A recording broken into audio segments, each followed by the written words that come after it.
Нормально, балалар. Мы продолжаем изучать раздел «Мир природы». Урок номер 53. Тема урока «Природа Казахстана». Упражнение номер 1. Собери из букв слова. Напиши. На әріптерден сөз құрау керек. Қандай сөз шығады? Природа, яғни табиғат. Біздің бүгінгі сабағымыздың тақырыбы природа Казахстана. Қазақстанның табиғаты. Упражнение номер 2. Екінші тапсырма. Прочитай текст, мәтінді оқы, о чем он, ол не туралы. Природа, табиғат. Природа нашей стороны.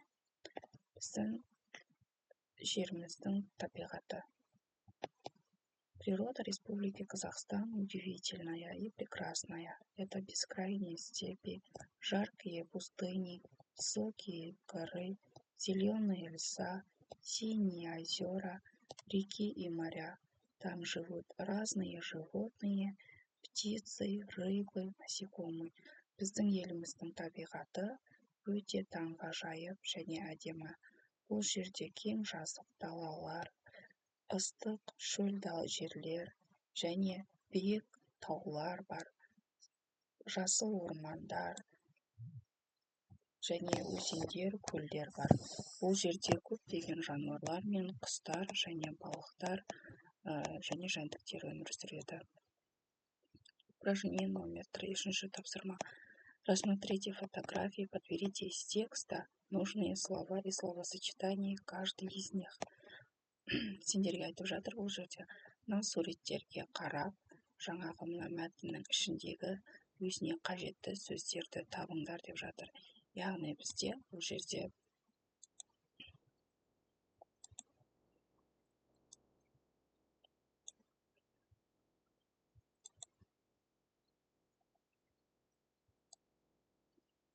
бірінші суретке бізде бескрайние степи, жазық далалар бар, екіншісіне жаркие пустыни, осы сөзді жазсақ болады. Үшіншісіне высокие горы, яғни биік таулар. Кейінгісі зеленые леса, жасыл ормандар. Сосын синие озера, яғни көптеген көп көлдер бар, Одан кейін барып красивые реки, одан кейінгісі барып большие моря, яғни үлкен теңіздер. Бескрайние степи, кең байтақ дала, жаркие пустыни, ыстық шөл, синие озера, көкпеңбек көлдер, высокие горы, биік таулар, зеленые леса, жасыл ормандар, реки, өзендер, теңіздер.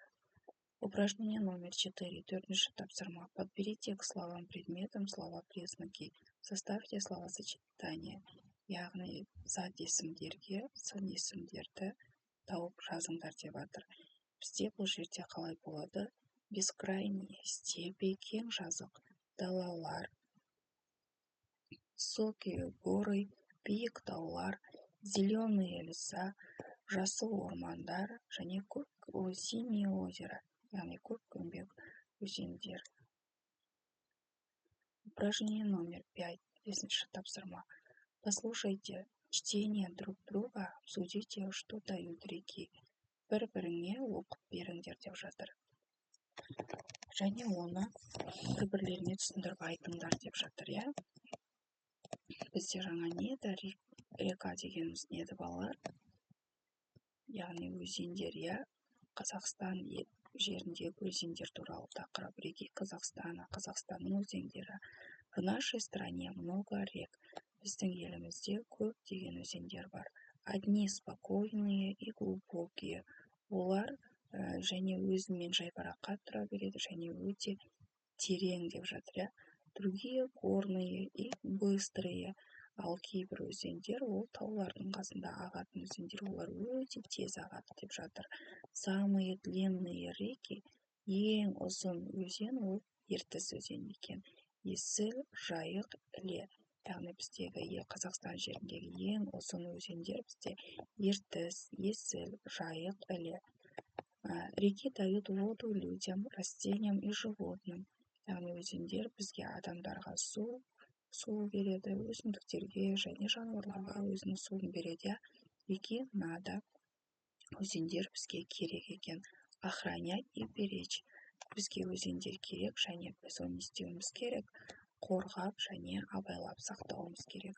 Енді сендерге айтып жатыр. Найдите в тексте слова, признаки к слову реки. Яғни өзен деген сөзге біз осы сөйлемнің ішінен сын есімдерді табуымыз керек. Яғни слова признаки отвечают на какой вопрос? Яғни какая, какой, какие деген сұрақтарға жауап береді. Например, реки какие? Реки какие? Реки спокойные, потом глубокие, еще какие? Горные и быстрые. Яғни слова признаки деп тауып алдық. Келесі, енді проверьте работу одноклассника дейді. Яғни бір-бірлеріңе тексеріп көріңдер деп жатыр. Еще какие еще реки Казахстана ты знаешь? Назови их. Және Қазақстанда бұдан басқа қандай өзендердің аттарын білесің, соларды айтып бер деп жатыр сендерге. Реки Казахстана, Қазақстанның өзендері, одан басқа Урал, Сырдария, Чу өзендер кіреді екен. Упражнение номер 6. 6 тапсырма. Продолжи предложение. Напиши его в тетради. Мына мәтінді оқимыз және дәптерлерімізге жазып аламыз. Природа Казахстана. Қазақстанның табиғаты – это степи, пустыни, горы, леса, реки и моря. Қазақстанның табиғатында нелер бар? Кең жазық далалар кіреді, кең шөл далалар, таулар, ормандар, өзендер, теңіздер, осылар кіреді екен, иә. Яғни бүгінгі біз сабақта нені үйрендік балалар? Природа дегеніміз ол бізде табиғатты үйрендік. Одан кейін барып кең Қазақстан жерінде қандай өзендер бар екенін үйрендік. Сосын тағы нені үйрендік балалар? Дұрыс, природа Казахстана дегенде біз нені айтады екенбіз? Это степи,